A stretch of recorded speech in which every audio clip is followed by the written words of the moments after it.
नमस्कार सम्पूर्ण साथीहरूलाई स्वागत छ हाम्रो युट्युब च्यानल शेयर मार्केटिङ नेपालमा। निरन्तर शेयर बजार तथा आइपिओ सम्बन्धी विभिन्न नयाँ तथा जानकारीमूलक भिडियोहरू लिएर आउने क्रममा आज पनि म हजुरहरूको माझमा उपस्थित भएको छु र आजको यो भिडियोमा चाहिँ म हजुरहरूलाई लङ टर्मको लागि लगानी गर्न केही योग्य कम्पनीहरूको बारेमा जानकारी दिन जाँदैछु, जसमा हजुरहरूले दीर्घकालीन रूपमा लगानी गरेर राम्रो प्रतिफल चाहिँ प्राप्त गर्न सक्नुहुनेछ। खास गरी अहिलेको कन्डिसन भनेको हामीले सर्ट टर्ममा ट्रेडिङ गरेर राम्रो प्रफिट कमाउँछु भन्ने किसिमको वातावरण रहेको छैन र अहिलेको यसरी घट्दो बजारमा हामीले शेयर किन्ने भनेको दीर्घकालीन रूपमा नै किन्ने हो। तर दीर्घकालीन रूपमा नै शेयर किन्ने भनेर जहिले पायो त्यहिले किन्ने पनि होइन।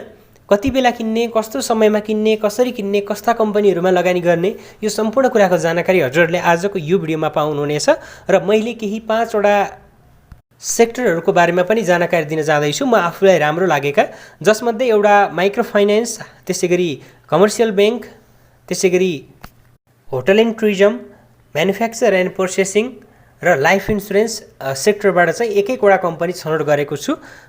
त्यसैले ती कम्पनीहरू कुन कुन हुन्, कसरी लगानी गर्ने, कस्तो तरिकाले लगानी गर्ने, कति समय अवधिको लागि लगानी गर्ने, सम्पूर्ण कुराको जानकारी प्राप्त गर्नको लागि चाहिँ भिडियोलाई अन्तिमसम्म हेर्नुहोला र यस्तै यस्तै शेयर बजार तथा अब आउने कम्पनीहरूको आइपिओ सम्बन्धी नयाँ तथा जानकारीमूलक भिडियोहरू हेर्न चाहनुहुन्छ भने हाम्रो युट्युब च्यानललाई सब्स्क्राइब गरेर साइडमा रहेको बेल आइकनलाई पनि प्रेस गर्नुहोला, जसको कारण हजुरहरूले हामीले अपलोड गरेको भिडियो सबैभन्दा पहिले सुन्न र देख्न सक्नुहुन्छ।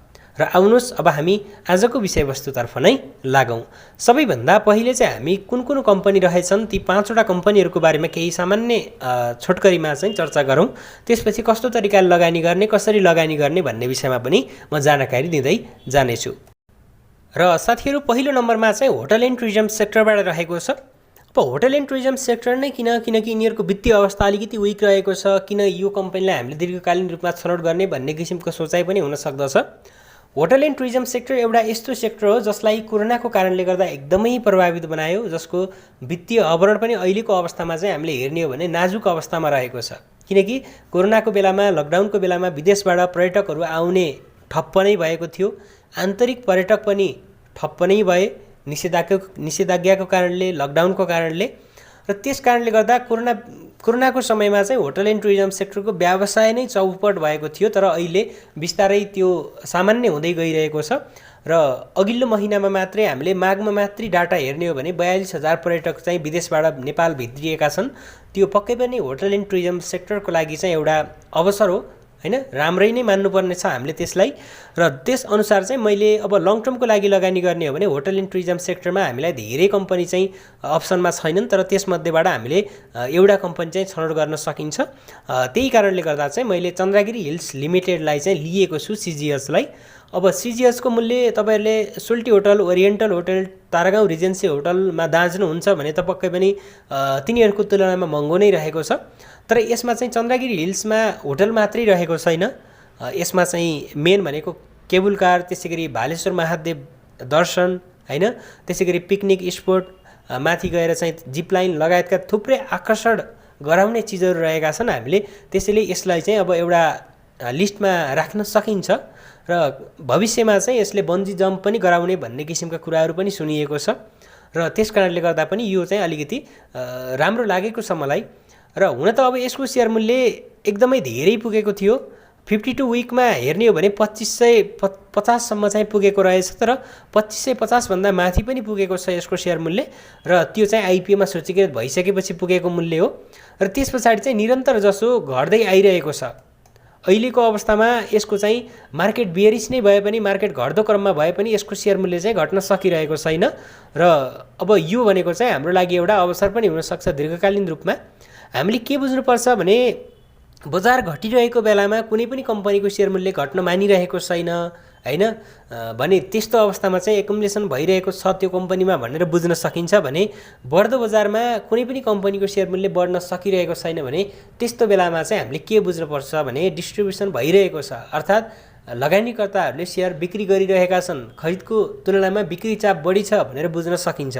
भने अब यो कम्पनीको सेयर मूल्य पनि हामीले हेर्ने हो भने 52 विकको लो 1237 हो, र मार्केट यसरी घटिरहँदा पनि त्यस्तो धेरै घट्न सकिरहेको छैन र हामीले यसलाई चाहिँ छनौट गर्न सकिन्छ। र यसमा चाहिँ अब मैले आश गरेको कुरा के हो भने आगामी क्वार्टर जुन अहिले यो चैत्र मसान्तसम्मको क्वार्टरको रिपोर्ट अब आउने बेला भइसकेको छ र अबको रिपोर्टमा चाहिँ हामीले यो अहिले -2.29 को इपिएसलाई चाहिँ हामीले प्लसको रूपमा चाहिँ देख्न सकिनेछ। अब प्लस कति इपिएस आउँछ भनेर अहिले नै मैले भन्न सक्दिनँ, किनकि अब त्यो वित्तीय अवस्था अनुसार चाहिँ हुन्छ, कम्पनीको खर्च लगायतका कुराहरूलाई हेरेर हुन्छ। तर यसको अर्निङ पर सेयर चाहिँ जहाँसम्म अहिले प्लसमा देख्न पाइनेछ त्यो चन्द्रगिरी हिल्स लिमिटेडका लगानीकर्ताहरूको लागि चाहिँ एउटा खुसीको खबर पनि हो, किनकि 2800 सम्म पनि पुगेको थियो र 2800 बाट अहिले घटेर 1343, करिब 50% भन्दा बढीले गिरावट भइसकेको अवस्था छ। त्यसैले अब त्यो चाहिँ लगानीकर्ताहरूलाई एउटा राहत स्वरूप पनि हुनेछ र तत्काल 1-2 वर्षलाई चाहिँ यसले लगानीकर्ताहरूलाई बोनस सेयर वितरण गर्न सक्ने क्षमतामा चाहिँ प्रश्न चिन्ह खडा नै रहेको छ। र बोनस सेयरको लागि तपाईहरुले लगानी गर्दै हुनुहुन्छ भने बोनस सेयरको लागि चन्द्रगिरी हिल्समा चाहिँ लगानी नगर्नु होला नै भन्छु मैले। तर दीर्घकालीन अर्थात् केही समय अवधि कुर्न सक्नुहुन्छ भने तपाईहरुको लागि चाहिँ यसले एउटा राम्रो प्रफिट चाहिँ दिन सक्नेछ। त्यो अब बोनस सेयर नै नदिए पनि मूल्य बढे पनि त हामीलाई प्रफिट नै हो नि, त्यो कुरामा चाहिँ हामीले चित्त बुझाउनु पर्छ, किनकि कतिपय कम्पनीहरूले बोनस सेयर नै वितरण गर्दैनन् तर ती कम्पनीको सेयर मूल्य 10,000 भन्दा माथि रहेको छ नि। हो, सबै थोक बोनस नै होइन के, त्यसैले बोनस बाहेकका कम्पनी पनि हामीले छनौट गर्नु पर्यो र त्यो एउटा कम्पनी चाहिँ होटल एन्ड टुरिज्म सेक्टरबाट चन्द्रगिरी हिल्स लिमिटेड पनि बेस्ट हुन सक्छ। तपाईँ आफैले पनि अध्ययन गर्नु होला। र यसको चाहिँ अब हामीले हेर्ने हो भने 52 विकमा चाहिँ 2550 हाई हो, 1237 लो हो, 120 दिनको एभरेज प्राइस 1389 रुपियाँ 69 पैसा हो भने 1 वर्षको अवधिमा चाहिँ 45.96% को गिरावट देख्न सकिन्छ। अर्निङ पर सेयर 2 रुपियाँ 29 पैसा ऋणात्मक रहेको छ भने पी रेसियो -546.46 मा रहेको छ। अर्निङ पर सेयर प्लस आउने बित्तिकै यो पी रेसियोमा पनि धेरै सुधार हुनेछ र त्यसैगरी बुक भ्यालु 71.48 रहेको छ। बुक भ्यालु अलिकति निराशाजनक रहेको छ, आशा गरौँ आगामी समयमा चाहिँ बढ्दै जानेछ। अब यो नै फन्डामेन्टललाई हेर्ने हो भने त एकदमै विकको कम्पनी, तर समग्रमा हेर्ने हो भविष्यको ग्रोथ हेर्ने हो भने चाहिँ पक्कै पनि कम्पनीले राम्रो गर्न सक्नेछ भन्ने कुरामा चाहिँ कुनै पनि दुविधा चाहिँ छैन। र त्यसैगरी अब हामी अर्को कम्पनीतर्फ लागौँ। अर्को कम्पनी चाहिँ शिवम सिमेन्ट रहेको छ। यो शिवम सिमेन्ट चाहिँ म्यानुफ्याक्चर एन्ड प्रोसेसिङ सेक्टरमा पर्ने कम्पनी हो र जस अन्तर्गत अब सिमेन्ट कम्पनीमा एउटा मात्रै कम्पनी रहेको छ जुन नेप्सेमा सूचीकृत भएको छ र यसको मार्केट प्राइस एकदमै घटिरहेको छ। अहिलेको अवस्थामा 990 रुपियाँ रहेको छ र यसको चाहिँ 52 विकको हाई लो हेर्ने हो भने 1910 चाहिँ यसको हाई हो भने लोमा चाहिँ 980 सम्म पनि झरेको छ र लोकै हाराहारीमा रहेको छ। 120 दिनको एभरेज प्राइस 1318 रुपियाँ 10 पैसा हो। 1 वर्षको अवधिमा 31.58% ले यसको सेयर मूल्य घटेको छ भने अर्निङ पर सेयर अहिलेको रेसियोमा हेर्ने हो भने 19 रुपियाँ 42 पैसा देखिएको छ। पी रेसियो 50.98 छ भने बुक भ्यालु 203 रुपियाँ 59 पैसा छ भने प्राइस बुक भ्यालु रेसियो 4.28 रहेको छ भने डिभिडेन्डको रूपमा चाहिँ 29% क्याश डिभिडेन्ड चाहिँ यसले लगानीकर्ताहरूलाई वितरण गरेको थियो। र अब यो सिमेन्ट कम्पनी हो, एउटा मात्रै नेप्सेमा सूचीकृत भएको। मूल्य हेर्ने हो भने लगभग 52 विकको लोमा रहेको छ। यस्ता कम्पनीहरूमा हामीले बिस्तारै सेयर चाहिँ खरिद गर्दै जानुपर्छ र मार्केट बढ्ने बित्तिकै यो कम्पनीको सेयर मूल्य पनि बढेर माथि चाहिँ जानेछ। त्यो कुरामा चाहिँ हामीले कुनै शङ्का मान्नु पर्दैन, किनकि यो शिवम सिमेन्ट एउटा यस्तो कम्पनी हो जसको सेयर मूल्य चाहिँ नेप्से केहीले बढ्दा अथवा केहीले घट्दा पनि यसको मूल्यमा चाहिँ प्रभावित भइरहेको हुन्छ, अर्थात् धेरैले तलमाथि गरिरहेको हुन्छ। ट्रेडरहरूले चाहिँ बढी रुचाइएको कम्पनी पनि हो। तर अहिले चाहिँ यसको जुन प्रोमोटरहरूको सेयर पनि जनरल पब्लिकमा चाहिँ शिफ्ट भयो, अर्थात् प्रोमोटरहरूले पनि जनरल पब्लिकले जस्तै नै कारोबार गर्न पाउने भए, त्यसले गर्दा चाहिँ केही प्रभावित बनेको हो, तर त्यस्तो आत्ति नै गरी प्रभावित चाहिँ बनेको छैन। र जहाँसम्म लाग्छ अब यो कम्पनी पनि दीर्घकालीन लगानीको हिसाबले बेस्ट हुन सक्छ। अब यसले चाहिँ होङ्सी सिमेन्टमा करिब 30% लगानी गरेको छ। होङ्सी सिमेन्टले अहिले 10% बोनस सेयर वितरण गरेको छ र त्यसले आगामी आर्थिक वर्षहरूमा क्यास डिभिडेन्ड वितरण गर्दै गयो भने त्यसको प्रफिट चाहिँ यो शिवम सिमेन्टमा पनि काउन्ट हुनेछ र जस अन्तर्गत हामीले अहिलेको यो 19 रुपियाँ इपिएस रहेको छ नि त्यसलाई चाहिँ हामीले 100 भन्दा माथि नै देख्न पाइनेछ भनेर चाहिँ आश गर्न सकिने ठाउँ रहेको छ र त्यसैले यो कम्पनी पनि हाम्रो लागि एउटा बेस्ट हुन सक्छ। भने त्यसैगरी अर्को कम्पनी चाहिँ कमर्सियल ब्याङ्कबाट रहेको छ। जसमा सिद्धार्थ बैंक लिमिटेडलाई चाहिँ मैले कमर्सियल बैंकमा चुज गरेको छु। यो बाहेक अन्य पनि धेरै विकल्पहरू छन् साथीहरू। सिद्धार्थ बैंक बाहेक ग्लोबल आइएमई बैंक, त्यसै गरी मासापुच्छ्रे बैंक, सानिमा बैंक, सबै कमर्सियल बैंकहरू राम्रा छन्। अहिलेको अवस्थामा तपाईँहरूले सबै कमर्सियल बैंकमा लगानी गर्न सक्नुहुन्छ दीर्घकालीन हिसाबले। तर मलाई चाहिँ अलिकति यो सिद्धार्थ बैंक चाहिँ राम्रो लागेको छ। वित्तीय सूचकहरूलाई हेर्दा पनि स्ट्रङ नै देखिन्छ र आगामी वर्षहरूमा पनि राम्रो रिटर्न चाहिँ दिन सक्ने क्यापेसिटी मैले चाहिँ यो कम्पनीमा देखेको छु। र अब यसको चाहिँ सेयर आउटस्ट्यान्डिङ हेर्ने हो भने पनि 12 अर्बभन्दा बढी यसको चुक्ता पुँजी छ अहिलेको अवस्थामा। मार्केट प्राइस 395 रुपियाँ रहेको छ। 400 भन्दा तल पाइएको छ हामीले यो कम्पनीको सेयरलाई। 52 विकको हाई लो 605 हो भने लो चाहिँ 385 हो। अहिले लोकै लगभग हाराहारीमा रहेको छ। 120 दिनको एभरेज प्राइस 428 रुपियाँ 99 पैसा हो भने 1 वर्षको अवधिमा चाहिँ जम्मा 11.04% घटेको छ। अर्निङ पर सेयर कमर्सियल बैंकमा राम्रो रहेको छ। यसको 78-79 को Q2 को रिपोर्ट अनुसार चाहिँ 25.19 रहेको छ। हुनसक्छ आगामी क्वार्टरमा चाहिँ हामीले सोचे जस्तो राम्रो रिपोर्ट नआउन पनि सक्छ यसमा, किनकि अहिले अब धेरै नै प्रभावित बनिसकेको छ देशको अर्थतन्त्र, त्यसै गरी तरलता अभाव लगायतका कारणले गर्दा धेरै ठुलो मात्रामा चाहिँ पुँजी उनीहरूले चाहिँ लोनको हिसाबले दिन सकिरहेका छैनन् र अब त्यस अन्तर्गतले चाहिँ पक्कै पनि अब केही न केही प्रभाव चाहिँ पर्नेछ। तर त्यो प्रभाव भनेको समग्र वित्तीय क्षेत्रमै पर्नेछ। म्यानुफ्याक्चर एन्ड प्रोसेसिङमा पनि शिवम सिमेन्टको हामीले सोचे जस्तो रिपोर्ट नआउन पनि सक्छ, किनकि खर्च बढ्न जान्छ। किनकि अहिले जुन रसिया र त्यसै गरी युक्रेनको युद्धको कारणले गर्दा पेट्रोलियम पदार्थमा चाहिँ धेरै महँगी बढेको छ, जसको प्रत्यक्ष प्रभाव हामी नेपालको औद्योगिक क्षेत्रमा पर्नेछ। र औद्योगिक क्षेत्रमा चाहिँ अब यो शिवम सिमेन्ट भनेको चाहिँ अब यसमा धेरै नै ठुलो मात्रामा काम हुन्छ इन्धनको, अब त्यो पक्कै पनि प्रभाव चाहिँ पर्नेछ र सोचे जस्तो रिपोर्ट नआउन पनि सक्छ। हामीले दीर्घकालीन रूपले लगानी गर्ने हो भने लङ टर्मलाई हेर्नु पर्यो, त्यो हिसाबले चाहिँ लगानी गर्न सकिन्छ। र यसको अब यो सिद्धार्थ बैंकको पी रेसियो 15.68 रहेको छ। बुक भ्यालु 171 रुपियाँ 25 रहेको छ भने प्राइस बुक भ्यालु चाहिँ 2.31 रहेको छ। डिभिडेन्ड 0.75 क्यास डिभिडेन्ड भने बोनस सेयर चाहिँ 14.25 दिएको थियो यसले अघिल्लो आर्थिक वर्ष लगानीकर्ताहरूलाई चाहिँ मुनाफाबाट। र अब यसको डिभिडेन्ड हिस्ट्री पनि राम्रो नै रहेको छ। तपाईहरुले हेर्न सक्नुहुन्छ यहाँनिर, मैले धेरै कुरा भन्न चाहिन, तपाईहरुले आफै पनि हेर्न सक्नुहुनेछ। डिभिडेन्ड हिस्ट्री स्ट्रङ नै रहेको छ यो सिद्धार्थ बैंकको। अब हजुरहरूले लङ टर्मको लागि यसलाई पनि छनौट गरेर राख्न सक्नुहुनेछ, आफ्नो वाच लिस्टमा राख्नु होला हैन। कम्पनी राम्रो लाग्छ भने मात्रै लगानी गर्ने हो, मैले जबरजस्ती लगानी गर्नुपर्छ प्रफिट धेरै हुन्छ भनेर भनेको छैन। दीर्घकालीन रूपले लगानी गर्दा चाहिँ केही प्रफिट चाहिँ हुन सक्ने सम्भावना छ भन्ने हो। र त्यसै गरी अब अर्को कम्पनी चाहिँ जीवन विकास लघुवित्त रहेको छ माइक्रो फाइनेन्समा। अब यसको चाहिँ सेयर मूल्य 5516 सम्म पनि पुगेको थियो, तर अहिले चाहिँ मूल्य समायोजनपछि यसको बोनस सेयर समायोजनपछि 2990 रुपियाँमा झरेको छ। र त्यसै गरी यसको चाहिँ अब हामीले 120 दिनको एभरेज प्राइस 4398 रुपियाँ 70 देख्न सकिन्छ। अर्निङ पर सेयर अहिले 77 रुपियाँ 67 पैसा रहेको छ 78-79 को Q2 को रिपोर्ट अनुसार भने पी रेसियो 38.50 रहेको छ। 266.51 चाहिँ यसको बुक भ्यालु रहेको छ। अब कम्पनीले लगानीकर्ताहरूलाई खुसी बनाएको छ अघिल्लो आर्थिक वर्षको मुनाफाबाट 70% बोनस सेयर र त्यसै गरी 3.60% क्यास डिभिडेन्ड दिएको थियो। माइक्रो फाइनेन्समा सर्वाधिक बोनस सेयर चाहिँ दिएको कम्पनी पनि हो अघिल्लो आर्थिक वर्षमा, र आगामी आर्थिक वर्षमा पनि यस्तै किसिमको हामीले यस कम्पनीबाट लाभांशको चाहिँ आशा गर्न सकिन्छ।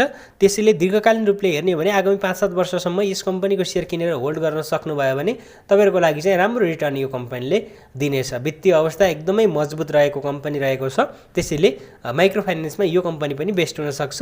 र अब यो माइक्रो फाइनेन्समा यो बाहेक फरवार्ड, त्यसै गरी नेसनल माइक्रो फाइनेन्स, महिला लघुवित्त लगायतका कम्पनीहरूलाई चाहिँ हजुरहरूले छनौट गर्न सक्नुहुन्छ, जुन एकदमै वित्तीय अवस्था मजबुत भएका कम्पनीहरू रहेका छन्। भने 1500 भन्दा कममा पनि हामीले केही स्ट्रङ माइक्रो फाइनेन्स कम्पनीहरूलाई चाहिँ अहिलेको अवस्थामा किन्न मिल्ने अवसर चाहिँ रहेको छ।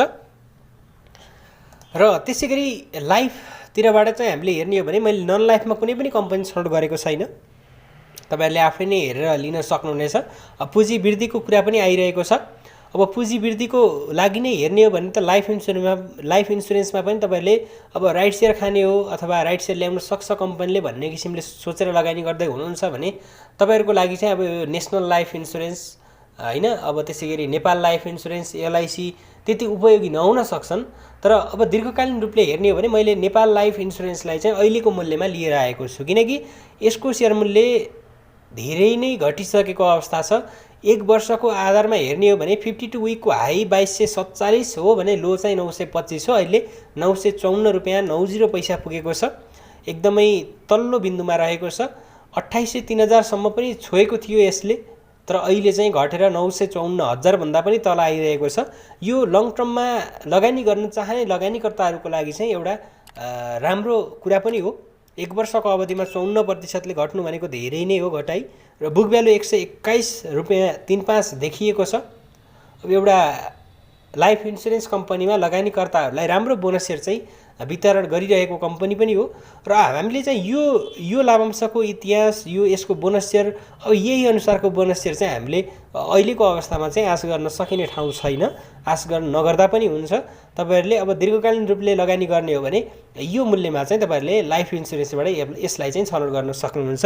अब तपाईँहरूले राइट सेयर आउला र खाउला भन्ने हिसाबले लगानी गर्ने हो भने गुराँस लाइफ, त्यसै गरी प्राइम लाइफ, त्यसै गरी सूर्य लाइफ लगायत केही नयाँ कम्पनीहरू पनि रहेका छन्, तिनीहरूमा पनि लगानी गर्न सक्नुहुन्छ। तर राइट सेयरको लागि भन्दा पनि अलिकति दीर्घकालीन रूपले लगानी गर्ने सोच हो भने तपाईँले नेपाल लाइफ इन्सुरेन्सलाई यो सेयरमा पनि लगानी गर्न सक्नुहुन्छ है त, जुन नेपाल लाइफ इन्सुरेन्समा। र अब अलिकति राइट सेयर पनि खान्छु, वित्तीय अवस्था पनि ठिकठाक नै हेर्छु भन्ने हो भने तपाईँहरूको लागि एसियन लाइफ इन्सुरेन्स पनि बेस्ट हो। मैले धेरै भिडियोमा भन्दै आइरहेको पनि छु। र त्यसै गरी तपाईँहरूले चाहिँ सूर्य लाइफ इन्सुरेन्सलाई पनि छनौट गर्न सक्नुहुन्छ। लाइफ इन्सुरेन्समा त्यो पनि एउटा मजबुत कम्पनी हो। यी कम्पनीहरू चाहिँ रहेका छन्, तपाईँहरूले चाहिँ अब हेरेर छनौट गर्नु होला। र त्यसै गरी अब नन लाइफमा मैले ल्याएको छैन साथीहरू। नन लाइफ इन्सुरेन्समा तपाईँहरूले आफै नै हेर्न सक्नुहुन्छ। शिखर, त्यसै गरी आइएमई जनरल इन्सुरेन्स, नेको लगायतका कम्पनीहरू रहेका छन्, प्रभु इन्सुरेन्स लगायतका कम्पनीहरू रहेका छन्। तपाईँले तीमध्येबाट चाहिँ हेरेर लगानी गर्न सक्नुहुन्छ। र त्यसै गरी अब यी कम्पनीहरूमा पनि तपाईँले लगानी गर्ने बेला के गर्ने भने एकै दिन सबै लगानी चाहिँ नखाना हुने। तपाईँसँग 1 लाख पुँजी छ भने 25,000बाट सुरु गर्नुहोस्। यदि घट्यो भने ठिकै छ, बढ्यो भने हामीले पछि थपाउँला कन्डिसन हेरेर। तर घट्यो भने हामीले फेरि अब 900मा हामीले किन्यो र घटेर 800मा आयो भने 800मा एकपटक किन्ने, फेरि 25,000को किन्ने, 50,000 अझै पनि बाँकी छ। त्यो क्रम चाहिँ हामीले जति घट्छ घट्न दिने हैन। 15-20% चाहिँ आफूले एभरेज गरेको मूल्यबाट घट्यो भने चाहिँ हामीले त्यसपछि फेरि एभरेज गर्ने हैन। त्यो हिसाबले चाहिँ लगानी गर्ने हो। अब लगानी गर्ने भन्दैमा एकै दिन सबै लगानी चाहिँ खनाउने होइन, बिस्तारै बिस्तारै गरेर किन्ने हो। घट्दो बजारमा किन्दै जाने हो र बढ्न थालिसकेपछि, आफ्नो प्रफिट आउन थालिसकेपछि हामीले बिस्तारै बिस्तारै जसरी किनिएको थियो त्यसरी बेच्दै जाने हो। त्यो कुरालाई चाहिँ हामीले बुझ्नुपर्छ। र अहिलेको अवस्थामा अब त्यही नै हो। सर्ट टर्ममा हामीले प्रफिट लिन सकिँदैन। यी कम्पनीहरूमा पनि हामीले लङ टर्मको लागि मात्रै लगानी गर्ने हो। सर्ट टर्ममा प्रफिट खोज्ने भए हामीले अब केही 4-5 दिन मार्केट घटेको मार्केटमा चाहिँ केही अवसर लिन सकिन्छ जसमा एकदमै जोखिम हुन्छ। त्यसैले बुझेर मात्रै लगानी गर्नु होला। र लङ टर्मको लागि यी कम्पनीहरू पनि बेस्ट हुन सक्छन्। मैले भन्यो भन्दैमा लगानी गर्ने होइन, आफूले पनि अध्ययन गर्नुहोस्। कम्पनी राम्रो लाग्यो भने मात्रै लगानी गर्नु होला। धेरै कम्पनी रहेका छन् नेप्सेमा, तपाईँहरूलाई धेरै नै विकल्पहरू रहेका छन्। यी बाहेक अन्य कम्पनीहरू पनि छन् जुन वित्तीय अवस्था एकदमै मजबुत भएका, ती कम्पनीहरूमा पनि लगानी गर्नु होला। तर अहिलेको अवस्थामा लगानी गर्दा एटलिस्ट कम्पनीको फन्डामेन्टल हैन, कम्पनीले दिन सक्ने लाभांश र त्यसै गरी कति समयको लागि लगानी गर्दैछु, म कस्तो खाले लगानीकर्ता हुँ हैन, मैले कति समयपछि प्रतिफल रोज्ने भन्ने विषयमा चाहिँ पहिले नै आफूले चाहिँ निर्णय योजना गराउनु होला। र जहिले पनि लगानी गर्ने बेला ऋण लिएर लगानी नगर्नु होला। आफ्नो बचतलाई नै, बचतको केही हिस्सालाई नै तपाईँहरूले लगानी गर्नु होला, जसलाई आगामी 5-7 वर्षसम्म हामीले ननिकाले पनि त्यसले हामीलाई कुनै पनि प्रभाव चाहिँ नपरोस् के, त्यस्तो रकमलाई मात्रै लगानी गर्नु होला भन्न चाहन्छु। र आजको लागि भिडियो यति नै रहेको छ। हजुरहरूलाई आजको यो विषयवस्तुमा आधारित भिडियो कस्तो लाग्यो, जस्तो लाग्यो त्यस्तै प्रतिक्रिया दिन नभुल्नु होला। र हाम्रो भेट अर्को भिडियोमा हुने नै छ। त्यति बेलासम्मको लागि चाहिँ बिदा माग्न चाहन्छु। धन्यवाद।